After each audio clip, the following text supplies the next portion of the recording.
Alright, y'all, so apparently I forgot to press the record button earlier, but I'm using this uh, olive green wax thread. I already got my first pass on the hook, worked my way back up. Now I'm ready to tie on whatever I want to tie on. So, what I think I'm going to do for the tail of this one is I'm going to use some flashabou. So, this is like this sparkly, it's like a silver with different rainbow hints and hues in it. So I just take one piece out of there, and what I do with it is I fold it in half, and then I fold it in half again, then I fold it in half again. I do that a couple times. I do that a few times until um, it's been, doubled and tripled and all that. So that's what I'm doing right now at this very moment. And then every time I double it, I twist everything that I have, um, and then I put that way it stays together in a tighter little bundle, and it's easier to tie down. So that is what I'm doing right now. So let's go ahead and get that on there like that. There we go. Now once I cut the end of this, that's all going to fray out and look really pretty. Flashabou definitely adds, that nice little the finishing touch on a lot of things that you could tie. So that's, beautiful. Flashabou. Who would ever thought? Right now I'm having a little bit of trouble getting this to go in there straight, so I'm going to grab it from the other side. Sometimes you want to tie, when you tie stuff, it does kind of want to like turn on you, depending on what you're tying down. It gives you a little bit of trouble. Oh man, there we go. Great. So like I had said before, go ahead and snip that. I got a whole bunch of olive color poking out back there, which isn't really a bad thing. There we go. Now look at that, all nice and frayed out. I don't know how well y'all are able to see that, because I'm going to be getting another camera pretty soon to be doing this type of stuff here. And yeah, so also I'm going to be putting a little piece of white feather on there for the tail of this one. So I'm going to go ahead and grab that off of here now. I'm actually getting it off of piece like that looks like this. I've already used a whole bunch of, but if you know anything about tying a fly, you can use this stuff until there's none left. If you know what you're doing, yeah. So get this on there. I'm actually going to tie this from the front. I'm going to go work my way all the way to the back, like so. And you ain't gotta, make it where that you can't see any of the feather through in between your wraps, because that don't really matter at this point. So now that I'm back here, I'm going to take a piece of this hackle. And where am I at with this one? All right, right on. Good deal. I'm going to tie it on. I'm actually going to tie it on facing the back also. That way it wraps better. Another thing that you want to do when you're hackle, whatever way that you're wrapping your thread is the same way that you want to wrap your hackle. That way when you tie it off at the end, it is when you tie it off, it actually tightens your hackle also. So I am doing all of my wraps counterclockwise from the way that I'm sitting. Just make sure that whatever way that you do it, that it comes out similar as far as all that stuff goes, So I'm going to give it a few wraps here. I've given it about 4. So this is this isn't as far as hooks go. I literally went out and bought just some, what are these? These are size 8 plain shank hooks. They're Eagle Claw brand. Because since I just gotten started, I am wanting to make sure that I know exactly what I'm doing before I go buying a lot of the smaller, like size 14 hooks and stuff like that. So now that I have the hackle tied on in the back, and it's just hanging there, right here, I'm going to work this all the way back up. And I hear my wife walking through the house now at 2 o'clock in the morning. Get it all the way to the front and pull us down and get it out of the way. And go ahead and start wrapping counterclockwise with this hackle. And it makes one pretty bug. I'll tell you what, no fish in their right mind would not hit this. So just keep going around. It gets, there we go. Now I got this to the front, about where I want it. I'm going to take this green and kind of wrap it around it a couple times. Just kind of spin them around each other down here at the bottom. And then pull my green back up to the top here. Once I have it over the top of the hook, I'm going to reel in a little bit by turning the spool, get myself back closer to where I want to be.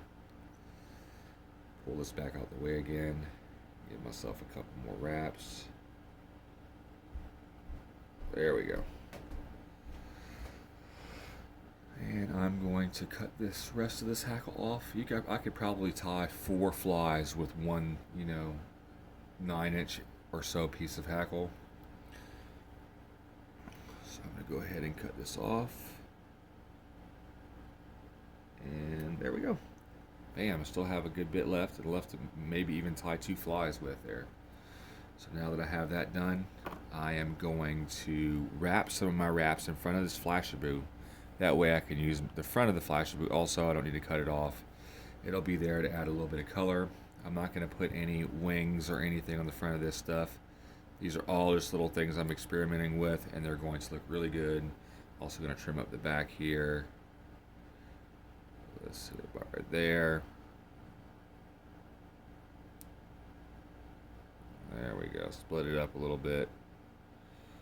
There we go. And of course, whenever you want to bend your flashabou back, you have to put your wraps in front of it to make those go back. They're going to be pretty short. Well, the flashabou that's already there is pretty short. So I'm basically just be holding this back with my thumb and putting a couple wraps in front of it, and then using a little bit of zap to hold it all in place.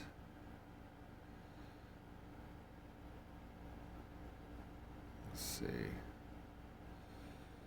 In the zap, I just bought that stuff at Bass Pro, and it's actually worked pretty good for me so far. The only issue I've had since I started doing this is keeping random little pieces of either, whether it be hackle or whatever, out of the way of my eye of my hook. But it is what it is. This fly that I just tied looks really good. I don't know how well y'all are able to see that, but I will fix it so y'all can see it very well here in a second after I get this zap on there. All I do to tie my tie down, actually, to finish my top fly off, instead of using like a whip finisher or whatever, I just use a 1/2 hitch, actually, and then I cut it loose. So let's go ahead and do that real fast. Pull myself a little slack, 1/2 hitch, put that back over the eye of the hook, hold it in place kind of with my fingers, pull it tight, and I'm actually going to put a little bit more zap on that just to make sure that it's hold. And I'm going to cut my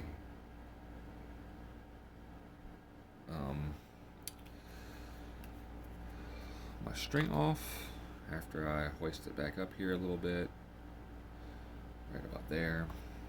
Actually pull it down some, because sometimes every once in a while I cut one of these off and it completely comes off of my bobbin, and that is not cool. There we go. So this thing is done, and like I said, this might not be used for fishing for trout, but it will be used for fishing bluegill or whatever that thing. All that hackle is sticking out really pretty. It looks like kind of like one of them pokey caterpillars that you see. Let's see where we go here, where we can get some good visual. There we go. Oh yeah. So I tied one of these earlier. I'll go ahead and show that one to you now also. I've tied, I don't know how many flies I've tied since I've got this stuff. Maybe 20 or so. I did this one with the red. Let's see how well you're able to see that there. and they look really good. Flashabou, that red string. I did put wings in this one, and they will catch fish. It's crazy how easy this ended up turning out to be. I thought it was gonna be super hard. Anyways, that is some type of weird fly. I would just call it some type of a bug. I've seen a lot of stuff similar to that actually on local creeks during the summertime, where they just kind of look like they have stuff coming out of them everywhere. And so I will be definitely giving these a shot as dry flies, and hopefully I'll keep y'all in tune for that. Y'all can stick around and watch a lot of these get tried out. I've tied lots of different variants of different types of flies since I've gotten this kit. I actually ordered off of eBay, and I've been enjoying it a lot. So anyways, y'all stay tuned for more fly tying. I don't even know what I'm going to call this one, because this particular one does not have a name. It is just like something that is going to, now I wouldn't say necessarily replicate anything, because if you've ever fished with a popper before and a fly rod, those don't necessarily look like anything specifically, but the fish see it moving and they want to eat it. So I'm going off of that and hoping that these work also. So anyways, I do have a lot of people that I watch that tie things similar, just basically off of, this is like a woolly bugger that floats with lots of hackle going around it, and I do not have any woolly bugger material yet. I do have dubbing that I could use as that, so I might do that here in a upcoming video.